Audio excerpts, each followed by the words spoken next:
મહેસાણાના વિજાપુર તાલુકામાં બટાકાનું પુષ્કળ વાવેતર બાદ પોષણક્ષમ ભાવ ન મળતા ખેડૂતોની હાલત કફોડી થઈ। વિજાપુરના હીરપુર ગામે બટાટાના પ્રતિ મણ 150 થી 200 રૂપિયા ભાવ બોલાયા। ખેડૂતોએ કરેલા ખર્ચનું પૂરતું વળતર ન મળતું હોવાનો ખેડૂતોનો આરોપ છે। બટાટાના વેચાણ માટે મોટી સંખ્યામાં ખેડૂતો ઉમટ્યા છે।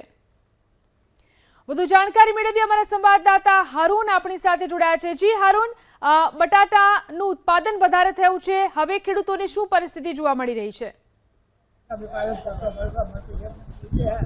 મહેસાણા જિલ્લાના વિજાપુર તાલુકાની અંદર પુષ્કળ બટાકાનું વાવેતર થાય છે। લગભગ 10,000 હેક્ટર કરતાં વધુ વીઘાની અંદર બટાકાનું વાવેતર થયું છે।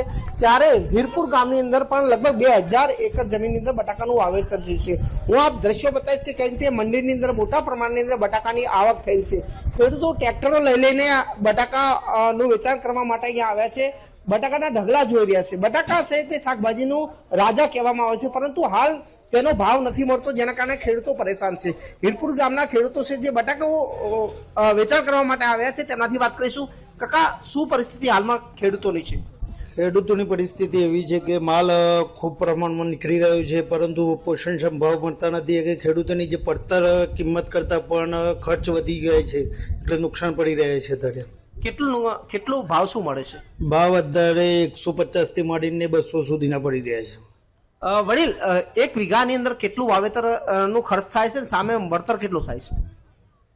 સરેરાશ એક વીઘે 40 થી 48 હજાર રૂપિયાનું ખર્ચ થાય છે અને ઉત્પાદન થાય છે 35 થી 40 હજારનું।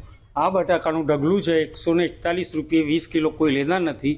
આનો ખર્ચો છે 62,000 રૂપિયા। 1.5 વીઘો છે તો 62,000 રૂપિયા ખર્ચો છે। આજે આ ઢગલાની કોઈ લેનાર નથી, તો ખેડૂતને મંડળી ભરવી છે, તો મંડળી ભળે તો ક્યાંથી ભળે?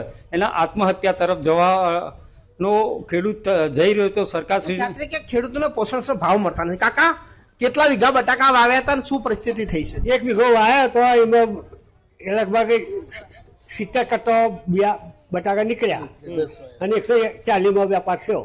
ખર્ચો વરો? ખર્ચો 45,000 રૂપિયા। અને સામે આયા કેટલા? એ ગણી નાખવાની હિસાબ આવો। કેટલું નુકસાન આવ્યું? નુકસાન 25 થી 30,000 રૂપિયા। તો 1.5 વીઘો વાવેતર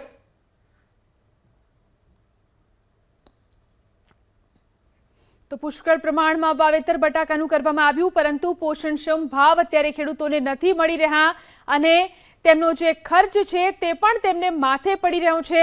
આ પરિસ્થિતિ જોવા મળી રહી છે। હીરપુરમાં બટાકાના પ્રતિ મણ 150 થી 120 રૂપિયા જેટલા ભાવ મળી રહ્યા છે। પૂરતું વળતર ન મળતું હોવાનો ખેડૂતોનો આરોપ। બટાકાના શું પડે અત્યારે? 140 થી મોડીને 200 250 રૂપિયા સુધી। તો આપ સમજી શકો છો 140 થી 250 રૂપિયા સુધીનો ભાવ હાલમાં મળી રહ્યો છે। જી, આભાર હારૂન તમામ જાણકારી આપવા માટે। તો આ પરિસ્થિતિ છે, બટાકાના ખેડૂતોને પોષણક્ષમ ભાવ મળતો નથી। ઉત્પાદન તો સારા પ્રમાણમાં થયું, પરંતુ ભાવ ન મળતા ખેડૂતો અત્યારે મુશ્કેલીમાં મુકાયા છે।